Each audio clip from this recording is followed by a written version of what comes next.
For weeks now, the world has been entranced by the progress of a herd of wild elephants wandering in China.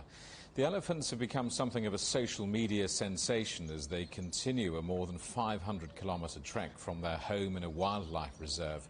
A young male that left the herd of 15 elephants 12 days ago has now been located 20 kilometres away. Well, Iain Douglas-Hamilton is the founder and senior scientist at Save the Elephants. I asked him if what we're seeing is normal behaviour. It is quite unprecedented, but it depends how far back you look in history, because there was a Chinese scholar called Huan Ran who studied the elephant's range and actually plotted the decrease of the range over the last 5,000 years. And the elephants are heading back in the direction where they used to live 1,500 years ago. So I don't know if there's any memory, nor do I know if there have been recent movements like that. I haven't heard of them. So it's an unusual migration, but it's intriguing that it's going in the direction from whence they came. What does this particular herd's migration say about the dangers of changing habitat for wildlife around the world? Are they leaving where they used to live in search of food and water and safety? It might be possibly so. I went to Sichuanbana, where they came from, some 10 years ago, and they were being well looked after by the Chinese, and the habitat looked pretty good. But of course, if things are drying up or if there's a food shortage, that would perhaps provoke them to migrate. And what about their behaviour? Because it seems very ordered. It almost seems as if there's a tall leader, the mothers are looking after the babies. It seems quite an organised excursion.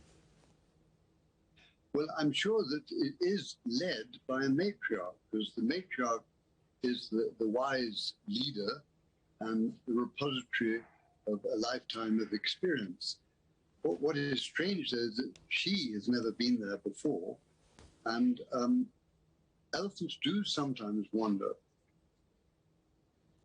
We know that birds follow migration for the first time. We know that they don't have to have travelled the journey to know where to go. Are you saying the same happens with elephants, that they have some inbuilt DNA about these journeys? I think it'd be different from birds. Birds seem to be hardwired with the idea of their migration route, and some of them can go on a very complicated migration without ever being taught it. Elephants normally have to be taught. They have a long childhood where they grow up and they learn from their parents.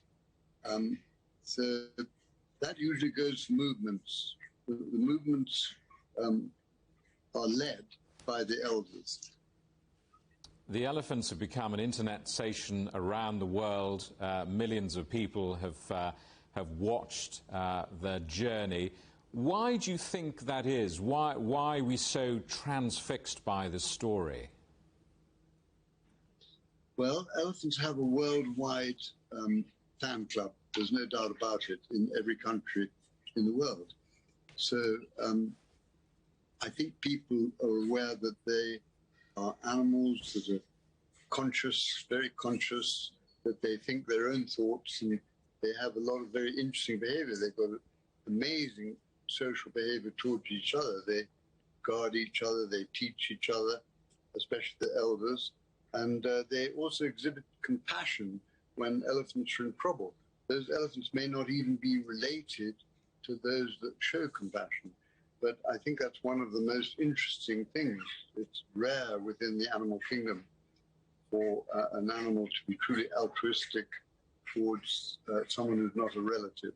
But elephants will respond to other elephants in distress. The elephant's progress inevitably has some tensions and difficulties because they're coming into contact with humans who farm land, live in the path of their journey, and that's difficult, isn't it? Well, I find the response of the Chinese people and the officials to be just as remarkable as the elephant's behavior.